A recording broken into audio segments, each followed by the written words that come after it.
जय श्री राम। आज का रामायण पाठ शुरू करते हैं। दोहा संख्या 384। दीन बंधु सुनि बंधु के वचन दीन चलहीन, देश काल अवसर सरी से बोले राम प्रवीण। दीन बंधु और परम चतुर श्री राम जी भाई भरत जी के दीन और छल रहित वचन सुनकर देश काल और अवसर के अनुकूल वचन बोले। ताते तुम्हारी मोरी परिजन की चिंता, गुरहि निर्भय घर बन की। माथे पर गुरु मुनि मिथिलेसु, हमें तुम्हें ही सपने हूँ न कलेसु। हे ता तुम्हारी मेरी परिवार की, घर की और वन की सारी चिंता गुरु वशिष्ठ जी और महाराज जनक जी की है।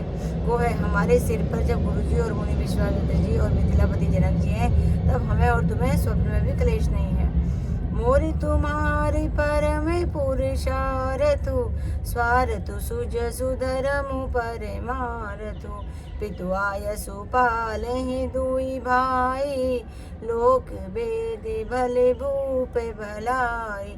मेरा और तुम्हारा तो परम पुरुषार्थ, स्वार्थ, सुयस, धर्म और परमार्थ इसी में है कि हम दोनों भाई पिताजी की आज्ञा का पालन करें। राजा की भलाई उनके वट की रक्षा से ही लोक और वेद दोनों में भला है। गुरु पितु मातु स्वामी सिख पाले, चले हुकुम अगे पग पर ही न खाले। अस विचारी सब सोच बिहाई, पालहु अवध अवधि भरी जाय। गुरु पिता माता और स्वामी की शिक्षा आज्ञा का पालन करने से, कुमार्ग पर भी चलने से पैर गड्ढे में नहीं पड़ता, पतन नहीं होता। ऐसा विचार कर सब सोच छोड़कर अवध जाकर अवधि भर उनका पालन करें। देसु कोसि परिजन परिवारु, गुरु पद रजहि लाग छन भारू। तुम मुनि मातु सचिव सिख मानी, पाले उपभूमि प्रजा रजधानी।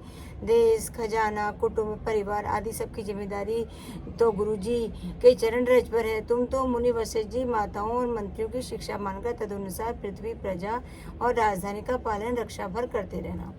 मुखिया मुखु सो चाहिए, खान पान कहूँ एक।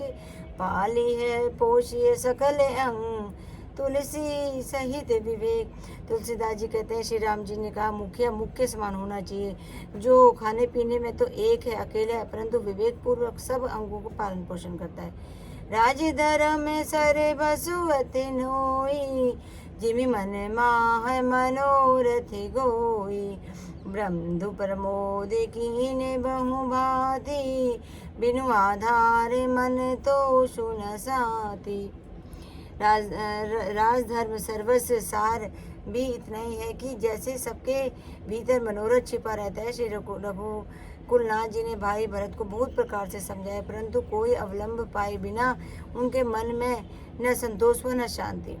भरतशील गुरु सचिव समाजो, सकुच स्नेह विवश रघुराजो। प्रभु करि कृपा पावरी दीनी, सादर भरत शीश धरि लीनी।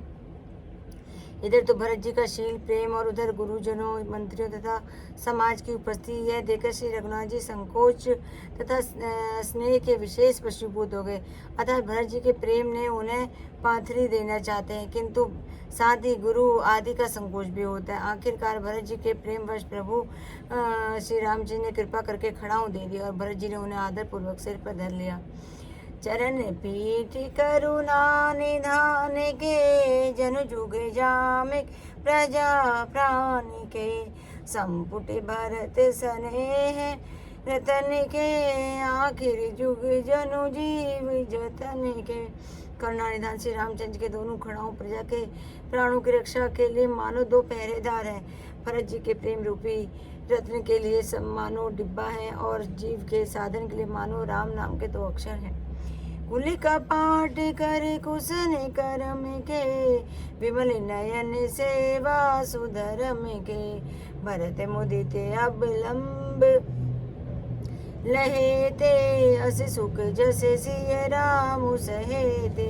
रघुकुल की रक्षा के लिए दो किवाड़ हैं, कुशल श्रेष्ठ कर्म करने के लिए दो हाथ की भांति सहायक हैं, और सेवा रूपी श्रेष्ठ धर्म के लिए निर्मल नेत्र हैं। भरत जी इस अवलंब के मिल जाने से परम आनंदित हैं। उन्हें ऐसा ही सुख हुआ जैसे सीताराम जी के रहने में होता है। मांगय विदा प्रणाम करी, राम लिए उरलाई, लोग उचाटे अमरपति, कुटिल को अवसर पाई। जय श्री राम जय श्री राम, प्रभु राम जय श्री राम। आज की कथा ये सब।